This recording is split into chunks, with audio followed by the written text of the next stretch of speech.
ഉടനെ തന്നെ താടി വിട്ടിട്ട് ഉസ്മാൻ റളിയല്ലാഹു അൻഹുവിന്റെ അടുക്കൽ ചെന്ന് എനിക്ക് ഉസ്മാൻ റളിയല്ലാഹു അൻഹുവിലേക്ക് തിരിഞ്ഞ് എനിക്ക് മാപ്പാക്കടേ, പൊരുത്തപ്പെടണേ, അബദ്ധം പറ്റിപ്പോയി, പൊരുത്തപ്പെടിച്ചു. പക്ഷേ തീവ്രവാദികൾക്ക് അത് പോരല്ലോ, ഇവിടെ കുഴപ്പം നടക്കണ്ടേ. അവരെന്ത് ചെയ്തു? അവർ ഉസ്മാൻ റളിയല്ലാഹു അൻഹു തലക്കൊരൊറ്റ വെട്ടങ്ങ് കൊടുത്തു. ഖുർആനിലല്ലേ രക്തം തെറിച്ച് വീണത്? ഫസയക്ഫീകഹുമുല്ലാഹു വഹുവസ് സമീഉൽ അലീം. അവർക്ക് അല്ലാഹു കൊടുത്തോളുമെന്നർത്ഥം വരുന്ന ആയത്തിലല്ലേ രക്തം തെറിച്ചത്? ഉസ്മാൻ റളിയല്ലാഹു അൻഹു കൊല്ലപ്പെട്ടു പോയി. ഈ തീവ്രവാദികളുടെ പ്രവർത്തനത്തിന് അന്ന് തന്നെ അഥവാ വ്യവസ്ഥാപിതമായ ഭരണം നടക്കുന്ന സ്ഥലത്ത് കോടതിയിലേക്ക് പോകാതെ നിയമപാലകന്മാരെ സമീപിക്കാതെ അതേ തീവ്രവാദത്തിലേക്ക് ചെറുപ്പക്കാരെ ഖുർആനിലായത്ത് ദുർവ്യാഖ്യാനം ചെയ്ത് ക്ഷണിക്കുന്നവരുടെ അതാ പ്രസംഗം കേട്ട് എഴുത്ത് കണ്ട് പെട്ടുപോകല്ലേ മുസ്ലിമീങ്ങളെ, സമുദായത്തിന് നാണക്കേടുണ്ടാക്കല്ലേ ചെറുപ്പക്കാരെ. ഖുർആൻ പറയാൻ ഈ മൗലവിമാർക്ക് അധികാരമില്ല, ഈ ക്ലാസ് എടുക്കുന്നവർക്ക് അധികാരമില്ല. ഇമാമിങ്ങളാണ് ഖുർആൻ പറയേണ്ടത്. അവര് ഖുർആൻ പറഞ്ഞതനുസരിച്ച് ഖുർആനിന്റെ ആശയമനുസരിച്ച് അതാ മുസ്ലിമീങ്ങൾ ജീവിച്ചപ്പോ അതാ ഞാൻ ആണത്തത്തോടെ വെല്ലുവിളിച്ചിട്ടുള്ളത് അതാ മുജാഹിദ് വരുന്നതിന് മുമ്പ്, ജമാഅത്ത് ഇസ്ലാമി വരുന്നതിന് മുമ്പ്, പുത്തൻവാദി വരുന്നതിന് മുമ്പ് ഇന്ത്യ രാജ്യത്ത് എവിടെയെങ്കിലും അതേ കേരളത്തിൽ എവിടെയെങ്കിലും ഒരു തീവ്രവാദി പ്രശ്നം മുസ്ലിമീങ്ങളെ തലയിൽ വെച്ച് കെട്ടുന്ന സ്വഭാവമുണ്ടായിരുന്നോ? ഇല്ല, ഇല്ല.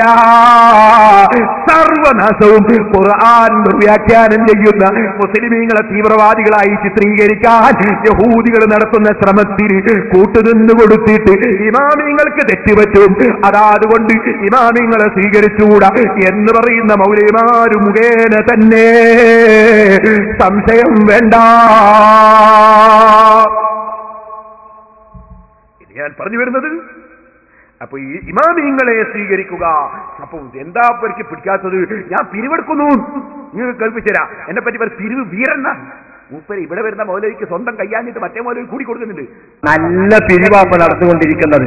എത്രയെത്ര പണമാണ് വാരിക്കൂട്ടുന്നത് ഓരോ സ്ഥാപനങ്ങളുടെ പേരിലും. മുസ്ലിയാക്കന്മാര് സാധാരണ ജനങ്ങളെ വയന്ന് പറഞ്ഞ് പല കറാമത്തും പറഞ്ഞിട്ട് പണം പിരിക്കാൻ. നമ്മളെ പിരിക്കൽ വിദഗ്ധൻ പേരോട് അല്ലെ സിറാജുൽ ഹുദ എന്ന അയാളുടെ സ്ഥാപനത്തിന്റെ കറാമത്ത് കഥകളെ കുറിച്ച് പുസ്തകങ്ങൾ ഇറക്കിയിട്ട് ഗൈനക്കോളജിക്കൽ കറാമത്ത് പല കറാമത്തുമാണ് അവിടെ. കുട്ടിയില്ലാത്തവർക്ക് കുട്ടിയെ കിട്ടുന്നു, പിന്നെ പോയ ഭർത്താവ് തിരിച്ചു, ഓരോ കഥകളാണ്. ആ കഥകൾ പറഞ്ഞിട്ട് ആയിരങ്ങളും പതിനായിരങ്ങളും ലക്ഷങ്ങളും പിരിച്ചിട്ട് കൂടെ ഉണ്ടായിരുന്ന സാലത്തൂർ അബൂബക്കർ വൈസി വന്ന് കാസർഗോഡ് ഭാഗത്തൊക്കെ പിരിച്ച് എവിടുന്ന് വെച്ച ചാക്കിലിട്ടിട്ട് കെട്ടിക്കൊണ്ടല്ല. ഇത് എത്ര ഉണ്ട് എണ്ണീറ്റ് ആ നാട്ടുകാർക്ക് ഒരു റെസീറ്റ് എങ്കിലും കൊടുക്കുക. എത്ര ഇവിടുന്ന് പിരിച്ചു? ആർക്കാ ചോദിക്കാൻ ധൈര്യം? എവിടേക്കാ കൊണ്ടുപോണത്? കണക്കിലുണ്ടോ? ആരാ ചോദിക്കണോ? എന്താ അതാണ് കൊടുക്കും. അല്ലെങ്കിൽ അവർ വേണ്ട മാതിരിയാണ് കൈകാര്യം ചെയ്യും. അതായിരിക്കണം, അല്ലെങ്കിൽ ഇങ്ങനെ ധൈര്യം കിട്ടുമോ? അപ്പൊ സുഹൃത്തുക്കളെ, വമ്പിച്ച പിരിവ് വിദഗ്ധന്മാരാണ്. പേരോട് തന്നെ ഒരു സ്ഥലത്ത് നടത്തുന്ന പിരിവിന്റെ ഒരു ചെറിയ ഉദാഹരണം നിങ്ങൾക്കൊന്ന് കാണാൻ വേണ്ടി. എന്തിനാണ് ഈ പൗരോഹിത്യം ഞങ്ങൾ എതിർക്കുന്നത്? ഈ വരുമാനമൊക്കെ ഞങ്ങളെ കൊണ്ട് നിന്നുപോകുമോ എന്ന് വ്യാക്കന്മാർ ഭയപ്പെടുകയാണ്. അതാണ് പല്ലും നഖവും ഉപയോഗിച്ച് എല്ലാ ജിന്നിനെയും ശൈത്താനെയും മടവൂരിനെയും ഒക്കെ കൂട്ടുപിടിച്ച് ഞങ്ങളെ എതിർക്കാൻ വേണ്ടി വരുമ്പോൾ രംഗത്ത് വന്നിരിക്കുന്നത്. ആ പിരിവിന്റെ രംഗങ്ങളൊന്ന് കണ്ടോളി.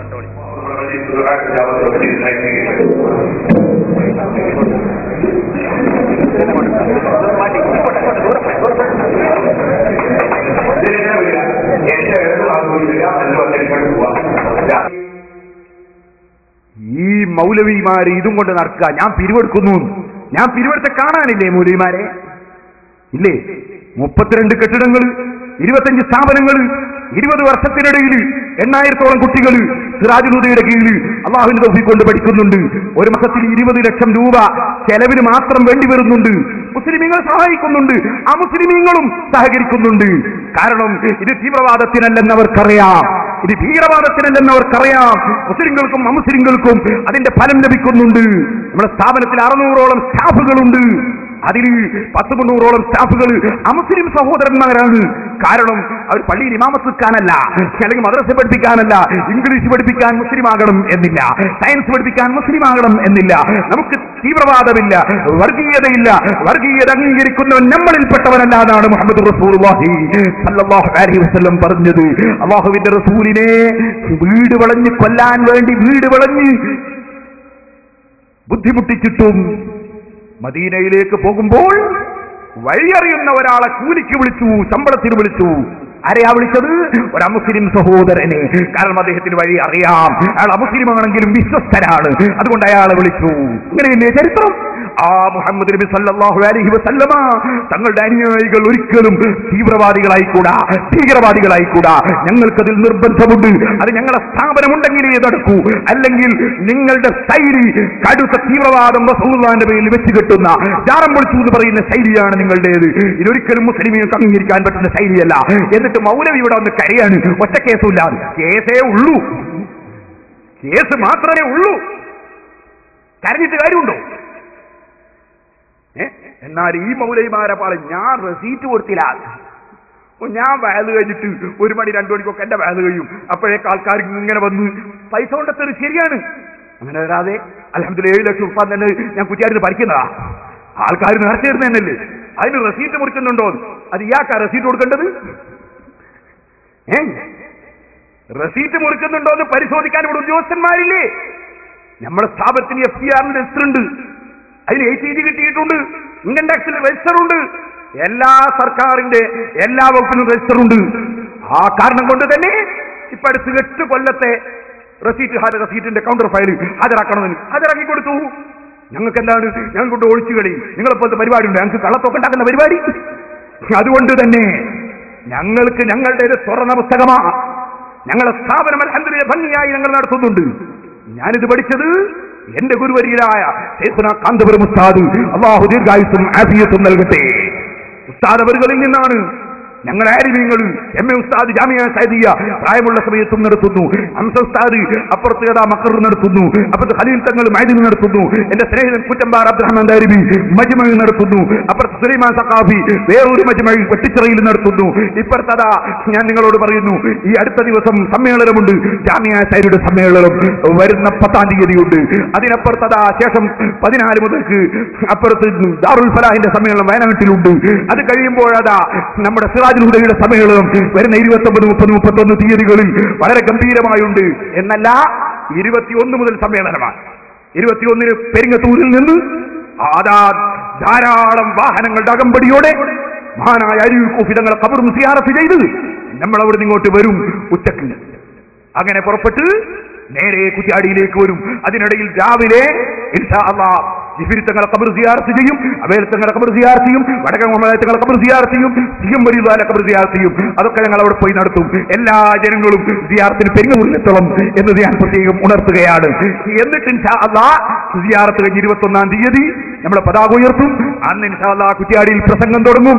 ഈ വർഷം 7 ദിവസത്തെ പ്രസംഗം നാദാപുരത്ത് നടത്തുന്നത് ഇപ്പോൾ നടത്തുന്നില്ല. ഇപ്പോൾ 7 ദിവസം ഇൻഷാ അല്ലാഹ് കുറ്റ്യാടിയിലാണ് പ്രസംഗം നടത്തുന്നത്. നിങ്ങളൊക്കെ 7 ദിവസത്തെ വയലിന് വരണം. ഒരു ദിവസം ഇൻഷാ അല്ലാഹ് ഞാൻ സംസാരിക്കും, പിന്നീട് ഷാഫി സഖാഫി സംസാരിക്കും, അതുപോലെ നമ്മുടെ നഈമി ഫാറൂഖ് നഈമി സംസാരിക്കും. അവസാനത്തെ ദിവസം വീണ്ടും ഇൻഷാ അല്ലാഹ് ഞാൻ തന്നെ സംസാരിക്കാൻ ശ്രമിക്കും. അല്ലാഹു തൗഫീഖ് ചെയ്യട്ടെ. അതിനിടയിൽ ഇൻഷാ അല്ലാഹ് നമ്മുടെ സ്ഥാപന ഉദ്ഘാടനത്തിന് മന്ത്രിമാർ വരുന്നുണ്ട്, നേതാക്കന്മാർ വരുന്നുണ്ട്, പലരും എല്ലാ പരിപാടിയിലും. 29-ന്റെ അന്ന് വലിയ ദിക്ർ ഹൽഖയുണ്ട്, 28-ന്റെ അന്ന് സൗഹൃദ സമ്മേളനമുണ്ട്, അതിന് മിനിസ്റ്റർമാരും പലരും പങ്കെടുക്കുന്നുണ്ട്. 29-ന് നമ്മുടെ ദിക്ർ ഹൽഖയുണ്ട്, 30-ന് മുഴുവനും പരിപാടിയാണ്. അത് 31-ാം തീയതി സമാപനത്തിൽ അതാ ലക്ഷങ്ങൾ പങ്കെടുക്കുന്ന പരിപാടിയാണ്. നിങ്ങൾ എല്ലാവരെയും അതിന് ക്ഷണിക്കുകയും കൂടി ചെയ്യുന്നു. ഓ സഹോദരന്മാരെ, ഞാൻ പറഞ്ഞു വന്നത് നിങ്ങൾ മനസ്സിലാക്കണം. ഞാൻ പിരിവെടുത്തിട്ട് റെസീറ്റ് കൊടുക്കേണ്ടത് ഈ മൗലവിക്കാണോ?